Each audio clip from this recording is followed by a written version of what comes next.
اگر بچوں کو یا خانوادے کے کسی بھی فرد کو نظر بد کا احتمال ہو، آپ کو لگے کہ اسے کوئی نظر بد لگ گئی ہے، تو گھبرانے کی ضرورت نہیں ہے۔ یہ ایک حقیقت ہے کہ عین الحاسد یعنی نظر بد، کسی حاسد کی نظر لگ جانا ایک حقیقی امر ہے، یہ کام ہوتا ہے، لہذا اس سے گھبرائیں نہیں، اس کا علاج کریں۔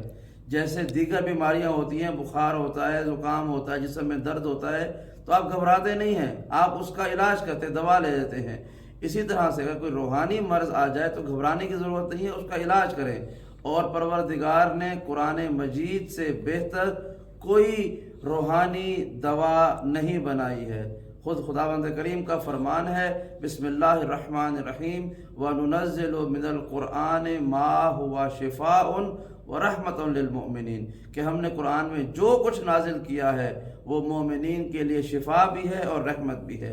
تو کیوں نہ ہم قرآن مجید کی روشنی میں ہم تلاش کر لیں تمام روحانی امراض کا علاج۔ اور اس میں نظر بد وہ شے ہے کہ جو عام افراد کو کسی بھی وقت پہ لگ سکتی ہے، تو گھبرائیے گا نہیں۔ اس کا طریقہ کیا ہے کہ آپ ایک گلاس پانی لے کر اس پہ اول اور آخر 11 مرتبہ درود شریف یعنی اللہم صلی علی محمد و آل محمد یہ پڑھیں، پھر اس کے بعد 1 مرتبہ تسبیح سیدہ یعنی 34 مرتبہ اللہ اکبر، 33 مرتبہ سبحان اللہ اور 33 مرتبہ الحمدللہ یہ پڑھیں، اور اس کے بعد 11 مرتبہ آیت الکرسی پڑھیں کہ جو اول علی العظیم تک ہے۔ 11 مرتبہ آپ یہ آیت الکرسی پڑھیں، 1 دفعہ سورہ یاسین اور 1 دفعہ سورہ مزمل پڑھیں، اور پھر آخر میں 11 مرتبہ صلوات پڑھ دیں۔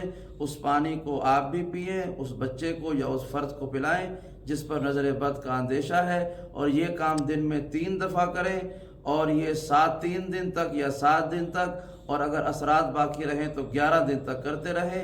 انشاءاللہ تعالیٰ بفضل کلام الہی آپ خود دیکھیں گے کہ اس کلام کی برکت سے وہ تمام بد اثرات ختم ہو جائیں گے۔